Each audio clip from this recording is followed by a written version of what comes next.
Hello and welcome to the Lunchbox. I'm Andre, and it's a special episode of Comic Book Talk, and I'm joined today by a good friend of mine, an artist spectacular, Jonboy Meyers. You may recognize Jonboy's art. He's worked for Marvel, DC, and Image. Hello, John, and thank you for taking the time to come and talk to us. Hey, thanks for having me, Andre. What's up, man? Oh, well, it's cold where I'm at, but I got some very hot and exciting news from you in that you just finished a very successful Kickstarter campaign. And I want to say congratulations. I want to say it's well-deserved. And I want to hear your thoughts and feelings about this particular project of yours. Oh, thanks, man. You know, when I initially started it, I got some of the feedback I was getting was you need to do a video and stuff like that. So first and foremost, thank you to Lou for putting that together for me. No problem. Me trying to do that by myself, it looked pretty bad. Like I should have showed it to you. You'd be like, dude, what's wrong with you? I'm like, I know. So having a good video does help your Kickstarter, but I'm really happy to announce that we raised about $40,000.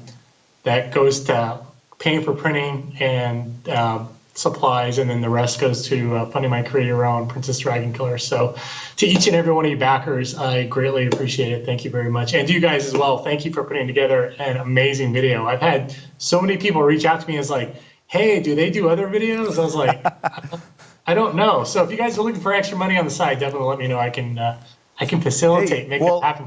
It's always good to help out artists. And, you know, you and I met a couple years ago at Fan Expo, and I think we instantly hit it off and become friends. So as a comic book retailer and a comic book fan, I want to see projects like these succeed. I want to see the artists have the chance to basically do what they love and put the passion of their artwork right out directly to the fans. And I think your Kickstarter proves this. And again, super excited to be part of helping out. But man, Princess Dragon Killer, I know it's a top secret project, but let people know a little bit about how long this has been in your mind. How long has this seed been budding? This has been floating around in my brain now for about 10 years. And then while I was at Riot, I started to dust it off. Actually, a buddy of mine, a guy named Aaron Ehas, who was the head writer over at Riot Games while I was at Riot, we would always have lunch every once in a while. We were talking about projects, and he's like, hey, I want to do something on my own. I'm like, yeah, I'm starting to do my own things now too on the side. And he's like, yeah, he's got this idea for this show. And I was like, dude, you should totally do it. I was like, I've got this idea too. And he goes, well, why don't you do it? I was like, well, you know, I was planning on leaving Riot at the time. So as I was exiting out Riot, I kind of started working on it. And he started working on his project. And then his project, I guess, just what came out and went out bananas. He did, was it The Dragon Prince on Netflix? So, oh, wow. Yeah, which is pretty interesting. And mine is, of course, Princess Dragon Killer, it's really weird because we didn't tell each other about our projects, but they both ended up being fantasy with dragons in it. But, I mean, we both worked at Riot Games, so I guess what do you expect? So. Well, and especially some of your art in particular, your work on Spawn, you added a big weapon to Spawn, a very big sword, kind of fantasy influence there. So I think that's kind of a pretty cool fit for you, very colorful. And also you have a little bit of that background, Riot Games, doing some art for Blizzard, for World of Warcraft as well. So I think this is right in your wheelhouse. Yeah, it is in my wheelhouse. I want to do something that's kind of cross-genre, though, so it's not going to be just straight-up fantasy.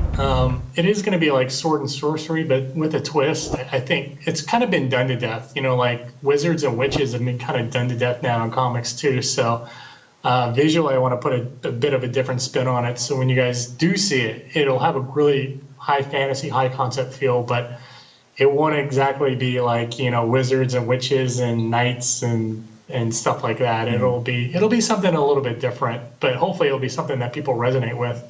I don't want to share too much because last time I did, like people were like, "Oh, that's a great concept," and they took the concept, and I'm like, "Oh man." Well, this is nice, a little teaser to get people's appetite wet and stuff. So now we've talked about a little bit of your past history working for the big three, and obviously you're going to be stepping out for your own creative project. But tell us a little bit about working at Marvel and DC and Image Comics especially, like maybe how it differs between working for each of those companies.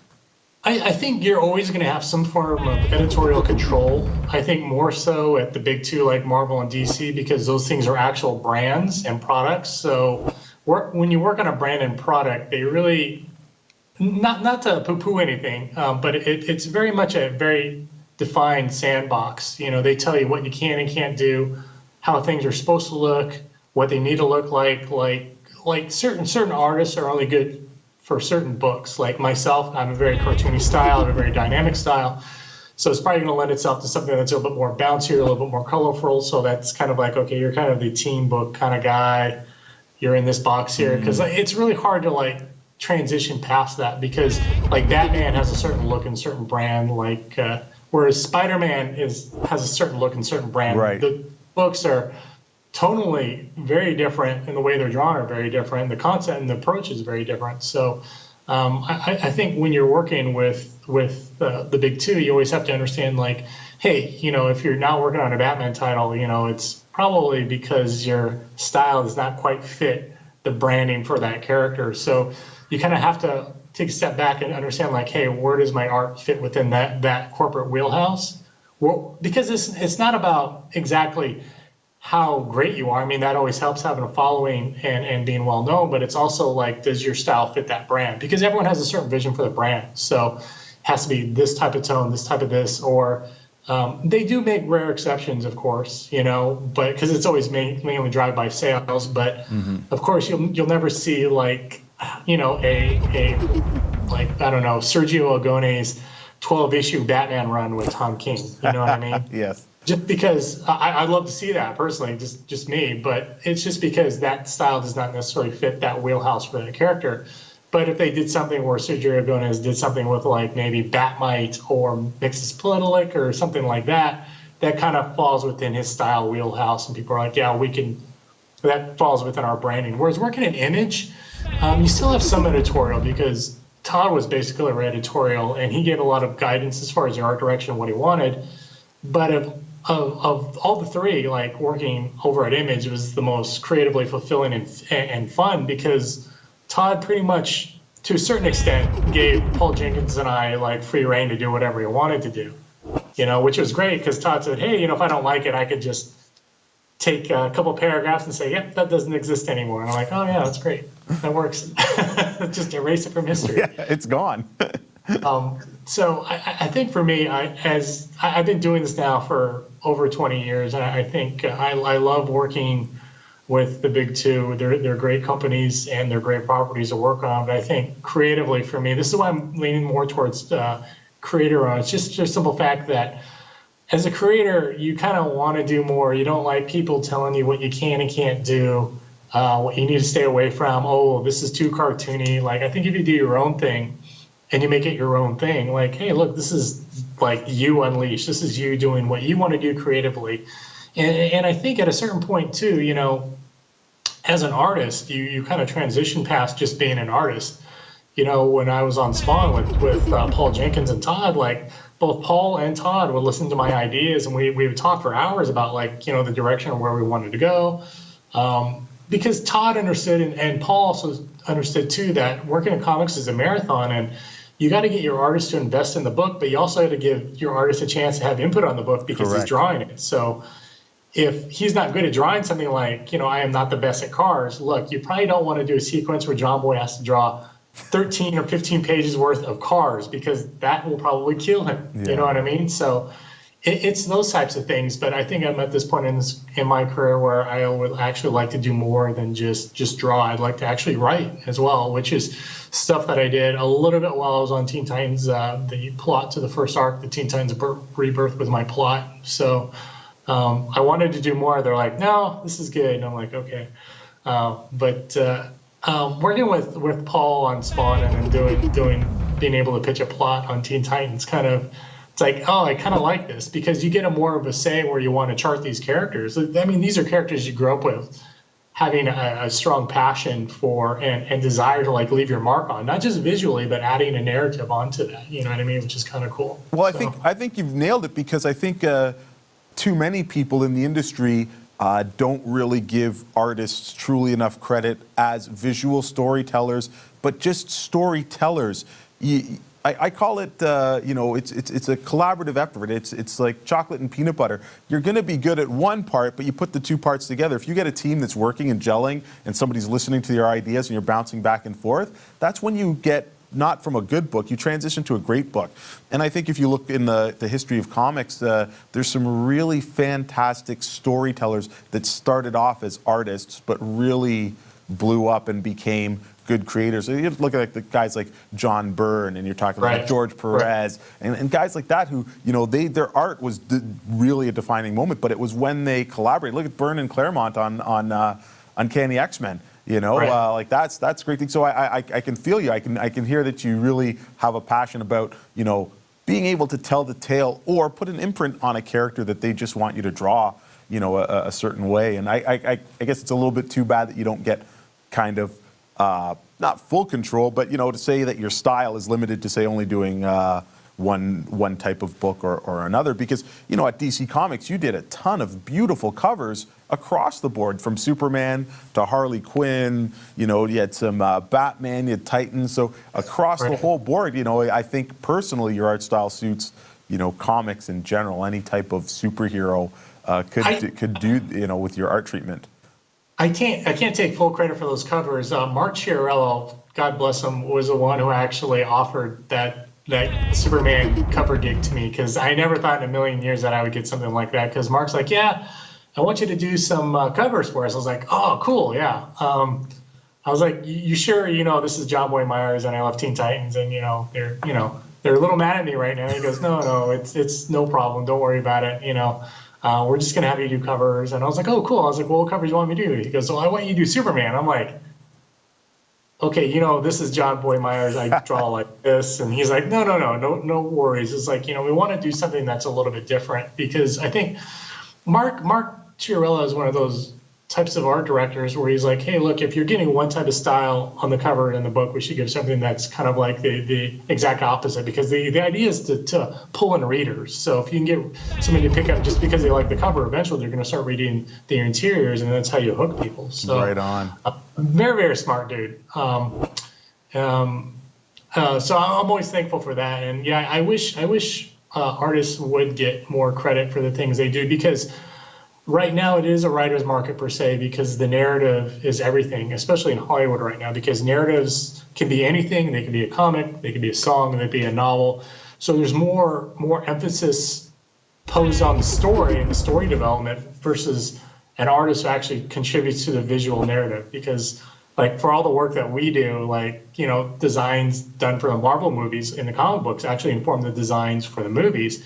And I don't know if those guys got an additional rate for that. I know the writers did. I don't know if the artists did, which is kind of sad. But I mean, there's this proud history that goes way, way back to Jack and Stan days, where many writers would take more credit than they should for the stuff that artists did as well. And for me, I think it's always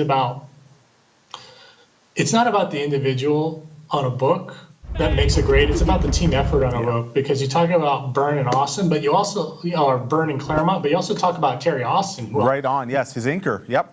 As inker, and I don't know who did the colors on that or the Pantones on that, but that was untouchable, and that stuff still holds up today. And I think it's that team effort again. I think that makes those books rise above everything else. When you let teams take a chance on those things, I think those are the stories that really pop out that become great. And I think you really hit the nail on the head. I think too many people in comics think, especially at this moment, they think writer first, artist second, and then unfortunately sometimes we forget and don't know the inker or the colorists.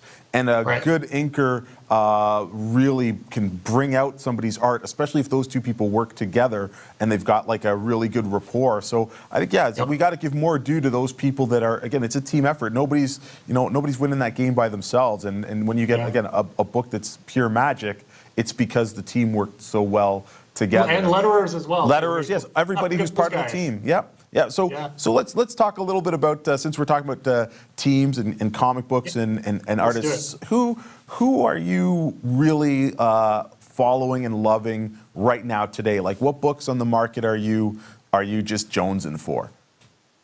Man, I hate to say this to sound like a fanboy, but Jorge Jimenez is probably I think one of the best artists in comics right now.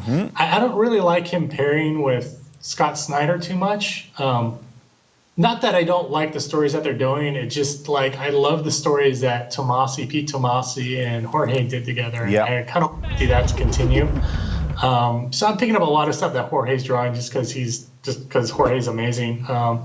But another guy I'm consistently picking up is Mark Miller's Prodigy with an artist named Raphael Albuquerque. Right on, yep. Yeah, and I'm picking up I think Magic Order with Mark Millar and Olivier Coipel, I think, is something I'm constantly picking up as well. And I like some of the Tom King and Clay Mann stuff too on Heroes in Crisis. I'm kind of like, I'm not totally sold on the series, but the writing's solid and the art's pretty solid too. So I think in that instance, I respect Tom King and I like his stuff, but I think this series isn't clicking for me, except for the art is so nice, so it keeps me coming back. Now, you mentioned Mark Millar, and this is a great segue into television and Marvel, or not Marvel, but just superhero television content. Is there anything that's piquing your interest? You obviously got the chance to work on Titans, the Teen Titans Rebirth, and the Titans show came out. And I know it's not all the characters that you worked on, but some of them were in there. What was your interpretation of Titans?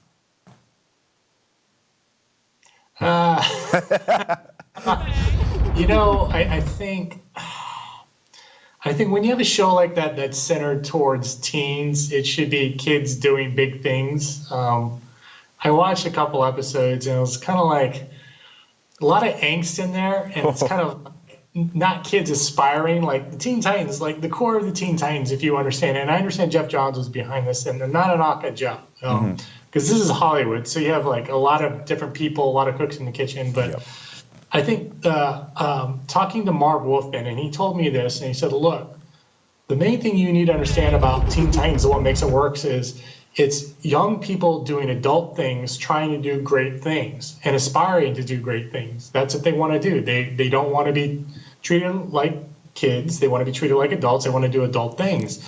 And I think a lot of the problems with when you go into it is you have this dynamic between Batman and Robin, and it's like, he's disappeared and he's gone his own way, and there's a lot of angst there, and it's kind of like, well, where exactly is the emotional beat in that, and like, how does that affect the rest of the characters? It should have been, I think, I would have focused on, if it were me, maybe Starfire is the one who actually gets everyone together, because she's kind of like the off-worlder, and maybe she has some sort of thing where she has some impetus to pull these characters together, because basically, it just was a whole thing. I think the first arc was just to do with Raven or something like that, right? Yeah. I mean, I didn't even watch through, and I'm just kind of like, man, there should have been a core tie to that where either Raven or Starfire pulls these characters in instead of Dick Grayson's kind of on this murder mystery and gets sucked in. It's kind of like, well, is Dick the more important thing here, or is Raven the more important character in this arc? I think you got to really focus on your character breeds. And there's always this thing, because that's what's so smart about the Umbrella Academy and why it works. Some of it doesn't, but most of it why it works was because it focuses on this main core family dynamic, and it's the family dynamic that is the storytelling device. It's how, like, it's a broken family, and everyone kind of gets that right off the beat, and then how these things spiral out of control because of that.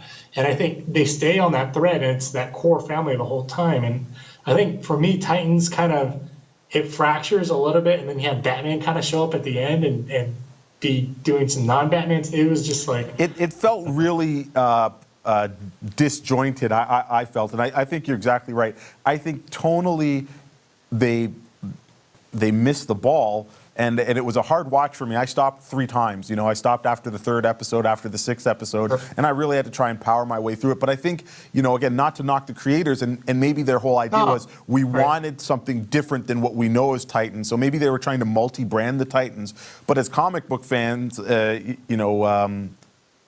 wasn't the Titans I knew. And like I said, I didn't feel empathy towards any of these characters, because I didn't feel like how they didn't really come together, and I don't think they really, gelled or cared about each other at any point, and it's just so, yeah, unfortunately for me, it was Titans was a big miss. But hey, maybe it wasn't the target market. Us longtime old school comic book fans, Right. maybe they're really going for that new, like you said, angsty teenager to young adult to watch it and stuff. And maybe on that it worked. I think that's where it goes back to. This is why these like Marvel and DC focus so much on the brand, and when it develops outside of that editorial control, it does kind of get off kilter of the brand a little bit, because Teen Titans should be a little bit more bright and shiny instead of dark and moody. Yeah. Because if you get like Doom Patrol, which I hear is amazing, I haven't watched it yet, but it's dark but quirky, which fits the tone for the series, and it mirrors what's already been done for the brand. So it's kind of brand specific. I think honestly, if you would have wanted to go dark and twisted, I would have just done something with a dark and twisted character. Like, smart move. I think you could have gotten as quirky as you wanted to, and I think this is where the Marvel shows kind of have it right versus the DC shows, because they kind of know who those characters are and how they need to unwind through that world, because they said this is the tone we want, so they pulled characters that fit within that tone. It's like, look, this is an urban show. We need characters that fit within an urban vibe. They need to feel believable in that urban vibe. So this is how we're going to unravel this. Because then when you put these characters next to each other, it kind of makes sense. Especially with the general collective that readers and viewers already know about these characters. And it's like, if they're too dark, or it's like, hey, characters cussing like F Batman and stuff like that, it's kind of like, Dick was always angry at Bruce, but he never gave Bruce that type of disrespect. You know what I mean? Like, he's the happy version of Batman. If Batman were adjusted, like, Dick is always endlessly optimistic. He would get angsty sometimes, but angst is more Jason Todd's thing than anybody else's. Yeah. So, and if you go this way with Dick Grayson, what hope is there to evolve that character? Like, why not start with a different character? So, I would have started with Damian and let Damian be the instant polarization type character, because he does polarize a little bit, and let that be the impetus for the show, because then it's like, okay, well, he's clearly a schemer and a thinker, and he has an agenda, and that would probably fit a lot better with that type of narrative that they're doing. But hey, we're fans. I'm still thankful that we live in an age where this stuff like this is actually happening. We're like not sitting around like at the comic shop, I wish this would happen. You know? So, John, let's close things up, and I want you to tell people out there where they can find you online, and as well. Oh, sure, yeah, absolutely. I am Jonboy Meyers, and you can Google me on Jonboy Meyers. It's www.jonboymeyers.com. On Instagram, Twitter, I am JonBoy007007, and of course, Art of Jonboy Meyers on Facebook, and Jonboy Meyers on Facebook. Well, again, congratulations on the success of your Kickstarter, and I want to thank you for taking the time to speak to us, and all the best for Princess Dragon Killer. Thank you very much, Andre and Lou. Thank you guys for having me on, and thank you so much for all the support, guys. Like, if it weren't for guys like you, it probably would not have happened. I really appreciate your support and your pledging and everything, man. It really, honestly, like, I can't say thank you enough. You guys are making my dream come true. Thank you. All right. Thank you very much. And thank you for tuning in and checking out another episode of Comic Book Talk. I'm Andre, and this is The Lunchbox. Hey, guys.